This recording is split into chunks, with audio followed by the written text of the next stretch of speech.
Hi guys, मैं आपका दोस्त सुमित और आप देख रहे हैं the martial genius who remember everything chapter 13। तो इस चैप्टर की शुरुआत में माहौल काफी सीरियस और टेंस हो चुका है, जहां हमारा प्रोटैगनिस्ट जिन सोवुन लेडी सियोंग की तरफ देखता है और उसकी आंखों में गुस्सा साफ दिखाई दे रहा है। वो लेडी सियोंग से एक सीधा और तीखा सवाल पूछता है, लेडी सियोंग, क्या आप ये कहना चाहती हैं कि ताई सेट को उस घटिया अपमान को चुपचाप बर्दाश्त कर लेना चाहिए था? क्या आप सच में मुझसे यही कहलवाना चाहती हैं? जिन सोवन की ये कड़वी बातें सुनकर लेडी सियोंग पूरी तरह शॉक हो जाती है। उसके चेहरे पर डर और घबराहट साफ देखी जा सकती है। वो एकदम असहज हो जाती है और हकलाते हुए कहती है, नहीं, मेरा ये मतलब नहीं है। मैं तो बस वो बस अपनी बात पूरी नहीं कर पाती और शर्म के मारे अपनी नजरें नीचे झुका लेती है। और वहाँ का पूरा माहौल एकदम शांत और इमोशनल हो जाता है और बैकग्राउंड में खूबसूरत पर्पल फूलों के पेड़ों से पत्तियां गिर रही होती हैं। अपनी गलती का एहसास होने पर लेडी सियोंग अपनी नजर झुकाए हुए बहुत ही भारी मन से जिन सोवन से माफी मांगती है और कहती है,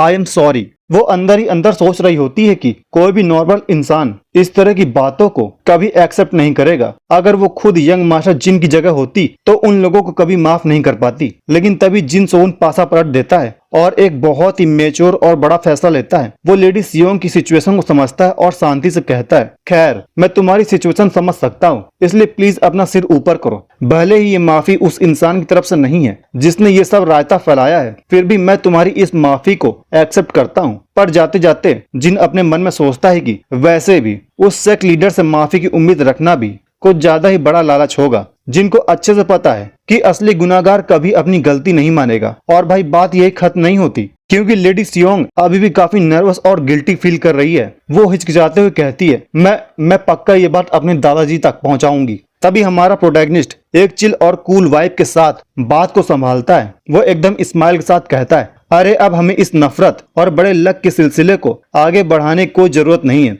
आई एम राइट। उसकी ये बात सुनकर लड़की की आंखें फटी रह जाती हैं। वो पूरी तरह से हैरान है कि ये बंदा इतना लीनियंट कैसे हो सकता है। तभी बैकग्राउंड में कुछ लोग आपस में कानाफूसी करने लगते हैं, पर हमारा प्रोटैगनिस्ट उन्हें इग्नोर करके आगे कहता है, देखो, अगर तुम्हें वाकई इस पूरे इंसिडेंट का अफसोस है तो प्लीज एक जिम्मेदारी उठाओ, जाओ और इस आयरन स्वॉर्ड सेक्ट को पूरी तरह से बदल डालो ताकि ये वैसा बिल्कुल ना रहे जैसा आज है। जिन लेडी सियोंग को समझाते हुए बहुत ही डीप बात बोलता है। जिन सुंदर बैगनी फूलों के पेड़ के पास खड़े होकर वो कहता है, माना कि ताई सेक्ट और आयरन स्वॉर्ड सेक्ट में बहुत सारे डिफरेंसेस हैं और कई फर्क हैं, लेकिन एंड ऑफ द डे क्या हम सब एक ही पेड़ की जड़ नहीं है जिसे हम मुरीम एलायंस कहते हैं? और इस सुनकर लेडी सियोंग के दिल को एक गहरा झटका लगता है। वो सोचने लगती है कि उसके बड़े भाई और उसके दादाजी सिर्फ इसलिए कि वो अपनी ईगो के चलते एक छोटा सा सॉरी नहीं बोल पाए, उन्होंने इस पूरे सिचुएशन का कबाड़ा कर दिया और बात यहाँ तक पहुँच गई। ये सब सोचकर लेडी सियोंग इमोशनल हो जाती है और रोने लगती है। उसे ऐसे बच्चों की तरह रोते देख हमारा प्रोटैगनिस्ट सकपका जाता है। उसके हाथ पैर फूल जाते हैं। वो घबरा कर फनी वे में चिल्लाता है, अरे लेडी सियोंग, प्लीज रोना बंद करो। एक वॉरियर की आंखों में ये आंसू बिल्कुल सूट नहीं करते यार। इसके बाद लेडी सियोंग मोरान काफी इमोशनल होकर कहती है, चाहे जो भी हो, मैं भी आयरन स्वॉर्ड सेट की एक मेंबर हूँ, सो प्लीज इसे मेरी सच्ची फीलिंग समझकर एक्सेप्ट कर लो। जैसे वो एक मिस्टीरियस बॉक्स आगे बढ़ाती है, हमारा प्रोटैगनिस्ट जिन सोवुन पूरी तरह से ब्लैंक हो जाता है। उसके दिमाग में आता है, भाई ये क्या चल रहा है? क्या आज मेरा बर्थडे है जो मुझे गिफ्ट मिल रहा है? मोरान आगे कहती है, बेशक मैं ये नहीं सोच रही कि सिर्फ एक चीज से आयरन स्वॉर्ड सेट की पुरानी सारी गलतियां माफ हो जाएंगी, लेकिन यंग मास्टर, जैसा कि आपने कहा था, मैं दिल से कहती हूँ, मतलब दिल से चाहती हूँ कि ताई सेक्ट और आयरन स्वॉर्ड सेक्ट के बीच फ्यूचर में एक अच्छा रिलेशनशिप बने, एक अच्छा रिलेशन बना रहे। बस इसी उम्मीद के साथ मैं ये आपको दे रही हूँ। जैसे जिन सोवन उस बॉक्स को खोलता है, भाई साहब, उसकी आंखें फटी रह जाती हैं। बॉक्स के अंदर चमकती हुई एक पर्पल कलर की पिल होती है। जिन सोवन शॉक में सोचता है, शिट, ये तो स्टील प्रोटेक्शन पिल है। ये वो रेयर आइटम है जो सिर्फ आयरन स्वॉर्ड सेक्ट के डायरेक्ट ब्लड लाइन वाले वारिसों को मिलता है। ये इतनी कीमती स्पिरिचुअल इलेक्सर है कि इसके सामने आयरन हार्ड पिल भी कुछ नहीं है। खुद मोरान के लिए भी दोबारा ऐसी पिल हासिल करना नेक्स्ट टू इम्पॉसिबल होगा। तभी मोरान चेहरे पर एक प्यारी सी स्माइल लाती है और कहती है, तो मुझे उम्मीद है कि अगली बार जब हम मिलेंगे तो हमारे चेहरों पर ऐसी स्माइल होगी। तभी जिन सोन भी हाथ जोड़कर स्माइल करता है और कहता है, हाँ, मैं भी यही उम्मीद करता हूँ। तभी इसके बाद कहानी कुछ दिन आगे बढ़ती है और हमारा सीन सीधे शिफ्ट होता है ताई सेक्ट पर, जहां सोवुन वापस लौट आया है, मतलब अपना प्रोटैगनिस्ट। जैसे ही वो एंट्री मारता है, वहां के बाकी बच्चे और बाकी लोग खुशी से पागल हो जाते हैं। सब चिल्लाते हैं जिन सोबुन, सीनियर ब्रदर। सब उसे गले लगाने के लिए उसकी तरफ दौड़ पड़ते हैं और भाई यहाँ जिन सोबुन का तो एक ग्रैंड वेलकम होता है। तभी छोटे बच्चे सीनियर ब्रदर जिन के ऊपर कूद पड़ते हैं। बच्चे चिल्ला रहे होते हैं, सीनियर ब्रदर जिन, क्या आपके बारे में उड़ रही अफवाहें सच हैं? जिन बच्चों के बीच फंसा हुआ हंसते हुए कहता है, अरे यार तुम लोग तो अपने सीनियर ब्रदर की जान ही ले लोगे। तभी पीछे से एक और बच्चा चिल्लाता है, सीनियर ब्रदर मुझे भी आपकी वो 9 वोल्ट स्वॉर्ड टेक्निक देखनी है। तभी अचानक वहाँ यूनहो आ धमकता है। जिन उसे देखकर थोड़ा हैरान होता है और कहता है, अरे यूनहो। जिन मजाक के मूड में पूछता है, क्या बात है भाई, इतने बड़े हो गए हो, अब तुम्हें भी मेरी पीठ पर बैठना है क्या? लेकिन यूनहो काफी सीरियस मूड में था। वो इमोशनल होकर कहता है, सच बताऊं तो मुझे ताई सेट ज्वाइन करने का बहुत अफसोस था। जब भी लोग मुझसे पूछते थे कि मैंने ताई सेट को क्यों चुना और ताना मारते थे कि इस कमजोर लेसर हेवन स्वॉर्ड टेक्निक में से मैं कभी टॉप लेवल पर नहीं पहुंचूंगा, तो मेरे पास उनकी बोलती बंद करने के लिए कोई जवाब नहीं होता था। जुनहो अपनी बात जारी रखते हुए कहता है, लेकिन अब ऐसा नहीं है सीनियर ब्रदर, आपकी वजह से आज मुझे प्राउड फील हो रहा है कि मैं ताई सेट का एक डिसाइपल हूँ। अब मैं भी इस लेसर हेवन स्वॉर्ड टेक्निक की इतनी हाई ट्रेनिंग करूंगा कि ताई सेट का सबसे बेहतरीन डिसाइपल बन सकूं, बिल्कुल आपकी तरह सीनियर ब्रदर जिन। यूनहो की ये बात सुनकर जिन के चेहरे पर एक बड़ी सी स्माइल आ जाती है। वो यूनहो का हाथ थामता है और पूरे कॉन्फिडेंस के साथ कहता है, भाई मुझे तुम्हारा इंतजार रहेगा, मुझे देखना है कि तुम कितना आगे जाओगे। तभी वहाँ ताई सेट के लीडर और होंग सरयोंग के पिता होंग मुंगी की एंट्री होती है। वो बहुत खुश नजर आ रहे हैं और कहते हैं, जब मैंने आयरन स्वॉर्ड सेक्ट वाली खबर सुनी तो कसम से खुशी के मारे रात भर मुझे नींद नहीं आई। वहाँ सेक्ट लीडर और बाकी हॉल्स के लीडर भी आ जाते हैं। सेक्ट लीडर सबको एप्रिसिएट करते हुए कहते हैं, तुम सब ने बहुत कमाल का काम किया है। इसके बाद वो थोड़ा सीरियस होकर पास्ट की बात बताते हैं कि कैसे पिछले 150 सालों से जब से आयरन स्वॉर्ड सेक्ट आया है वो लगातार ताई सेक्ट को डोमिनेट और ह्यूमिलेट करता आ रहा था। ताई सेक्ट वीक था, उनके पास पावर नहीं थी और उनके बड़े बड़े लोग भी बिल्कुल हेल्पलेस थे।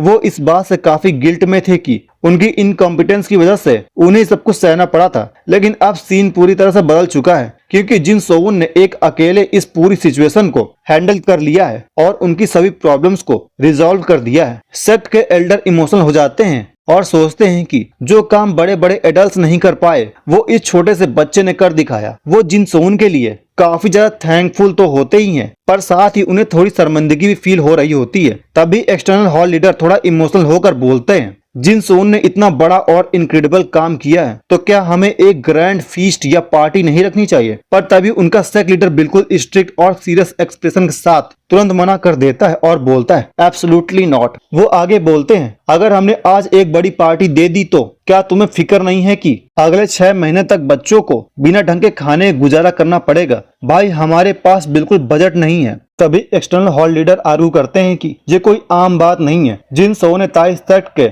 हॉनर और उसकी इज्जत को बचाया है। पर सेक्ट लीडर प्रैक्टिकल होते हुए बोलते हैं, इज्जत से क्या पेट भरता है क्या? सिचुएशन को थोड़ा टाइट देखकर एक्सटर्नल हॉल लीडर अपना पीछा छुड़ाने के लिए बोलते हैं, ठीक है, अगर बात ऐसी है तो मैं अपनी पॉकेट से पैसे कंट्रीब्यूट करूंगा। और वो अपना एक बड़ा सा मनी बैग निकाल कर सामने रख देते हैं। ये देखकर बाकी के एल्डर्स भी पीछे नहीं हटते। वो सोचते हैं कि जब सेक्ट लीडर ऐसा कर सकते हैं तो बाकी बड़े लोग आगे बढ़कर क्यों नहीं कर सकते, तो वो भी कंट्रीब्यूट करेंगे। वो सब मिलकर एक एक करके अपने मनी बैग्स निकालने लगते हैं। ये सब देखकर वहाँ खड़ी एक फीमेल मेंबर सबका थैंक्स करती है कि उन्हें इतना सारा सपोर्ट मिल रहा है। वहाँ बाकी लोग मजाक में सोचते हैं कि हाँ, मैंने तो बस शो ऑफ या फ्लेक्स करने के लिए पैसे निकाले थे, पर सबने सच में कंट्रीब्यूट कर दिया। तभी ट्विस्ट ये आता है कि बच्चे इस बात से थोड़े शौक और एक्साइटेड हैं। एक बच्चा अपने फादर से पूछता है, फादर क्या हम सच में कोई फीस्ट या पार्टी करने वाले हैं? लेकिन सामने से जो रिएक्शन आता है वो एकदम शॉकिंग था।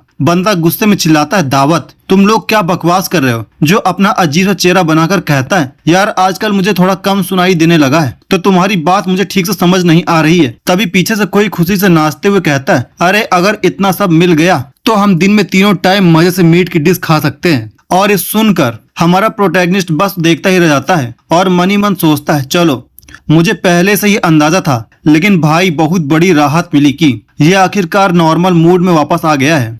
अब कहानी में आता है एक बड़ा मोड़। हमें पता चलता है कि चीफ स्ट्रेटजिस्ट से उन्हें जो 3 आयरन हार्ट पिल्स मिली थी उनमें से 2 पिल्स तो पहले ही जिनसोन और सरियोन को एक एक करके दे दी गई थी, लेकिन अब जो तीसरी और आखिरी पिल बची थी उसके लिए एक बहुत ही तगड़ा फैसला लिया गया। और भाई ये डिसाइड हुआ कि ये पिल उसी डिसाइपल को दी जाएगी जो फ्यूचर में सबसे बेस्ट प्रोग्रेस करके दिखाएगा। यानी कंपटीशन ऑन हो चुका है। और तभी एंट्री होती है गे चेलियोंग के पिता गे सोनयोग की। वो भाई साहब एकदम आग बबूला हो रहा है, अपना सिर पकड़ते हुए चिल्लाता है, ये पागल हो चुका है। हमारा सेक्ट लीडर पूरी तरह से अपना दिमाग खो बैठा है। वो टेबल पर रखे कागजों और पैसों का हिसाब किताब देखने वाले अबैकस को देखकर रोने लगता है। उनका कहना था कि सिर्फ एक आयरन हार्ट पिल के बदले 3 गेस्ट हाउस दांव पर लगा दिए। भाई यह तो सरासर बर्बादी है। जो बंदा फाइनेंस संभाल रहा है उसके दिल पर क्या बीत रही है यह तो कोई सोच ही नहीं रहा है। इसी बीच एक सीक्रेट डील की बात सामने आती है जहां एक शख्स उंगलियों से 3 का इशारा करते हुए पागल की तरह हंस रहा है और ये बंदा कोई और नहीं गे योनसोक है। ओके, तो याद रखना इस मोटू को। वो मोटू कहता है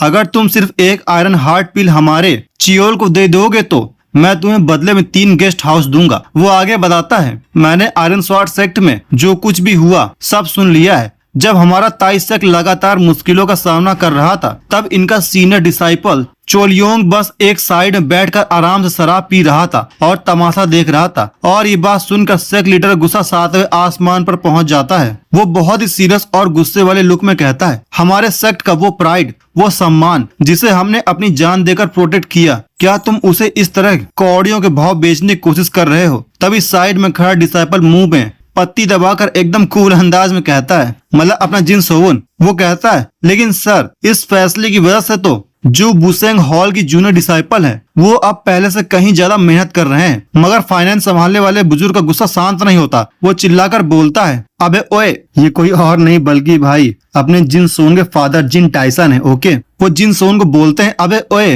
हेफे में उन 3 गेस्ट हाउस से हम इतना पैसा कमा सकते थे कि हर साल ऐसी 5 आयरन हार्ट पिल खरीद लेते। यानी एक तरफ सेक्ट की इज्जत का सवाल था तो दूसरी तरफ सीधा साधा करोड़ों का नुकसान। तभी हमारा प्रोटैगनिस्ट जिन सोन एक काफी सातिर और मजेदार स्माइल देता है। वो मनी मन सोच रहा होता है कि उसके पापा यानी कि सेक्ट लीडर भले ही बाहर से बहुत ही खुखार और सीरियस बन रहे हैं लेकिन अंदर ही अंदर वो बहुत ही खुश हैं कि उनके बेटे ने इतनी हिम्मत दिखाई और इतने कड़े कदम उठाए। तभी अगले ही पल वो अपने कपड़े ठीक करते हुए कमरे से बाहर निकलने लगता है और कूल अंदाज में कहता है चलो मैं बाहर जा रहा हूँ। उसके पापा जो अपनी टेबल पर बैठकर कुछ काम कर रहे होते हैं चौंक कर पूछते हैं अबे अब कहाँ जा रहा है तू? तभी हमारा जिन सोवन तुरंत पलट कर ताना मारते हुए कहता है पापा मैं आपकी 24 घंटे पैसों की किचकिच सुन कर पक चुका हूँ, इसलिए अब मैं खुद पैसे कमाने जा रहा हूँ। और सुनते ही उसके पापा का पारा 7वें आसमान पर पहुंच जाता है। वो गुस्से में चिल्लाते हैं अबे ओए चमचे, तू खाक पैसे कमाएगा? कैसे कमाएगा बे? तभी जिन से उन दरवाजे की तरफ बढ़ते हुए बड़े आराम से जवाब देता है अरे पापा आप अपने बेटे के टैलेंट पर कुछ ज्यादा ही शक नहीं कर रहे हैं? खैर छोड़ो मैं चलता हूँ, बाद में बात करते हैं। तभी पापा का गुस्सा अब कंट्रोल से बाहर हो चुका है। वो पीछे जोर चिल्लाते हैं अरे ओ बदतमीज, मैं ये नहीं पूछ रहा कि तू क्या करेगा, मैं पूछ रहा हूँ कि तू जा कहाँ रहा है। तभी हमारा प्रोटैगनिस्ट जिन सोवुन एकदम किलर लुक और एक सातिर मुस्कान साथ पीछे मुड़ता है। अपने मुंह में दबी पत्ती को चबाते हुए बिल्कुल स्वैग में कहता है और कहाँ जाऊंगा, वहीं जहाँ पैसे हैं। और इसी के साथ ही स्टोरी खत्म हो जाती है। और भाई अब हम देखेंगे कि ये अपना प्रोटैगनिस्ट जिन सोवुन कहाँ से पैसे लेकर आएगा, क्या अपने सेट को अमीर बना पाएगा या फिर इसका सेट ऐसे ही रह जाएगा। ये सब देखने के लिए अगले एपिसोड के लिए इंतजार करिए। मिलते हैं जल्दी अगले वीडियो में, तब तक के लिए बाय बाय। और प्लीज लाइक और सब्सक्राइब कर लीजिए। ओके।